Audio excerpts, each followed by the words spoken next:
ये कहानी है टूनी की। टूनी सुंदरवन जंगल में रहती थी।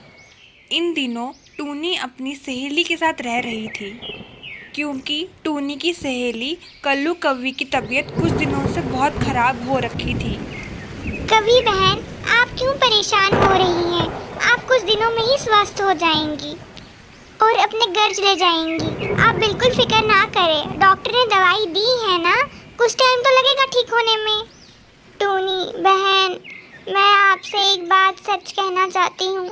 मुझे नहीं लगता कि मैं बच पाऊँगी, मगर मुझे आपसे एक वादा चाहिए कि आप मेरे जाने के बाद मेरे बेटे का ध्यान रखेंगी, उसे खूब पढ़ाएंगी लिखाएंगी। इससे आप मेरी आखिरी ख्वाहिश समझ लीजिए। ये कहते ही कल्लू कव्वी गुजर गई। आंटी आंटी, ये माँ को क्या हो गया है? माँ कुछ क्यों नहीं बोल पा ली? बेटा, माँ हम सबको छोड़ के चली गई है भगवान जी के पास, और आज से मैं ही तुम्हारी माँ हूँ। तुम मुझे आंटी नहीं, माँ कह के बुलाओगे। दिन यूं ही बीतते चले जाते हैं। कव्वी का बेटा कल्लू अब बड़ा हो गया था। टूनी ने कल्लू को खूब पढ़ाया लिखाया और इस काबिल बनाया कि वह अब खुद काम कर सके। देखो कल्लू बेटा, मैंने तुम्हें खूब पढ़ाया लिखाया और इस काबिल बनाया कि तुम अपने पैरों पे खड़े हो पाओ। अब समय आ गया है बेटा कि तुम्हें कोई अपना काम धंधा शुरू करना चाहिए। आखिर तुम घर पे भी कब तक रहोगे? पर माँ, मैं काम करूँगा भी क्या? मुझे तो कुछ समझ नहीं आ रही, मुझे तो कुछ आता भी नहीं है। उसकी फिक्र तुम मत करो बेटा, मेरी बंटी भैया से बात हो गई है, वो तुम्हें अपनी फैक्ट्री में काम दिलवा देंगे। टूनी की ये बात सुनते ही कल्लू कव्वे का मुंह चढ़ गया, क्योंकि वह एक नंबर का आलसी कौवा था और कोई काम नहीं करना चाहता था। अगले ही दिन से कल्लू कौवा काम के लिए घर से निकल पड़ा। हे भगवान, कितना थक गया हूँ मैं। एक तो माँ की वजह से मुझे इतना काम करना पड़ रहा है।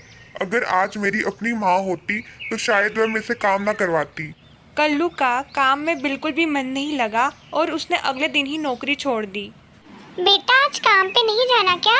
तुम्हें देरी हो रही है, चलो जल्दी करो, मैं नाश्ता बना देती हूँ। नहीं माँ, मैं नहीं जा रहा हूँ, मैंने काम छोड़ दिया है। क्या? लेकिन क्यों बेटा? कल ही तो तुम वहाँ गए थे, इतनी जल्दी काम क्यों छोड़ दिया तुमने? माँ, मुझे मेरी तबीयत ठीक नहीं लग रही थी, इसलिए मैं आज काम पे नहीं गया। और वैसे भी मैं कल बहुत थक गया हूँ, आज मुझे आराम करने की ज़रूरत है।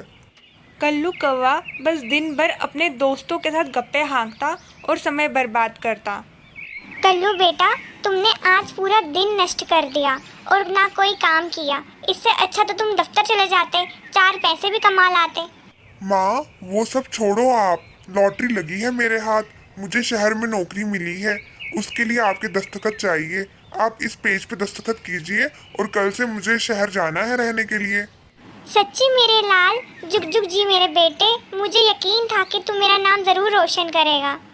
टूनी को कल्लू कौवे की चालाकी के बारे में ज़रा भी अंदाज़ा न था। कल्लू कौवे ने तो चालाकी से टूनी के साइन घर की प्रॉपर्टी के पेपर्स पे करवा दिए थे। अगले दिन कल्लू कौवा शहर चला जाता है तो टूनी खुशी से फूले नहीं समाती। चलो, भगवान का शुक्र है कि मेरे बेटे को भी अक्ल आ गई और वो भी काम पे चला गया। अभी टूनी ये सब सोच ही रही थी कि इतनी देर में ही वहाँ पे मीनू कबूतरी आ गई। अरे ये क्या टूनी बहन, तुमने अभी तक अपना घर खाली नहीं किया? मैं तो यहाँ रहने के लिए आ भी गई। क्या बकवास कर रही हो तुम मीनू? मैं अपना सामान क्यों पैक करूँगी भला? तुमने ही तो अपना घर मुझे बेच दिया है और अब ऐसे बोली बन रही हो जैसे कुछ पता ना हो तुम्हें। अगर तुम्हें यकीन नहीं हो रहा है तो खुद ही अपने दस्तखत देख लो। मीनू कबूतरी की ये सब बातें सुनकर टूनी के पाँव तले ज़मीन खिसक गई। ये तुमने क्या किया कल्लू? ये तुमने क्या किया? मैंने तुम्हें अपनी माँ जैसा पाला और तुम तो आस्तीन के सांप निकले। कल्लू कौवा टूनी के सारे पैसे लेकर शहर फरार हो गया था। टूनी बेचारी अपना घर होते हुए भी घर से बेघर हो गई। टूनी ने बिल्कुल भी हिम्मत नहीं हारी और कुछ ही दिनों में उसने अपना नया घर बना लिया। देखा आपने दोस्तों, किसी ने सच ही कहा है कि किसी पे भी आंख मूंद के विश्वास नहीं करना चाहिए। अगर कहानी अच्छी लगी हो तो लाइक, शेयर और सब्सक्राइब करना ना भूलें। ये कहानी है टूनी की। टूनी सुंदरवन जंगल में रहती थी। अरे वाह, कितना सुंदर घर बना है मेरा। मेरी तो पूरी जमा पूंजी इस घर में लग गई। लेकिन सच में मेरा घर सुंदर भी बहुत बना है। टूनी का घर बस आज ही बनके तैयार हुआ था। पंडित जी ने 2 दिन बाद का मुहूर्त बताया है। चलो अब 2 दिन ही का इंतजार कर लेते हैं, फिर तो इसी घर में रहना है। ये कहते ही टूनी वहाँ से अपने पुराने से छोटे घर में रहने के लिए चले जाती है। चलो मैं जल्दी जल्दी खाना बना लेती हूँ। उसके बाद सब मेहमानों को परसों के लिए निमंत्रण भी भेजना है। टूनी अभी ये सब सोच ही रही थी कि तभी अचानक से बिन मौसम बारिश होने लगी। हे भगवान, ये क्या बिन मौसम इतनी जोरों बारिश पहले तो कभी नहीं हुई। हे भगवान, बारिश जल्दी बंद कर दो, मेरे घर का क्या हाल होगा। एक तो इस घर की छत से भी बारिश अंदर आ जाती है। टूनी बारिश के रुकने का इंतज़ार करती है, लेकिन पूरी रात बारिश नहीं रुकती। अगली सुबह टूनी उसी तूफ़ानी बारिश में अपने घर को देखने के लिए जाती है। वह जैसे ही वहां पहुंचती है तो देख के हैरान हो जाती है कि उसका पूरा मिट्टी का घर पानी में बह जाता है। हे भगवान, मैंने किसी का क्या बिगाड़ा था जो आपने मेरे साथ ऐसा किया। इस बारिश में मैं कहाँ जाऊंगी? कौन मुझे अपने घर में जगह देगा? एक तो पुराना घर था, उसमें भी बारिश अंदर आ रही है। शायद कल्लू भैया ही अब मेरी मदद कर पाए। उन्हीं के पास जाती हूँ। कल्लू भैया, दरवाजा खोलो, मैं टूनी, जल्दी दरवाजा खोलो, बाहर बहुत बारिश हो रही है। अरे टूनी बहन, तुम इतनी बारिश में यहाँ क्या कर रही हो? मैं दरवाजा खोलने की पूरी कोशिश कर रहा हूँ, मगर ये दरवाजा खुल नहीं रहा है। लगता है खराब हो गया है। अरे कल्लू भैया, फिर कोशिश कीजिए ना। मैं बारिश में बहुत भीग गई हूँ, मेरी मदद कीजिए।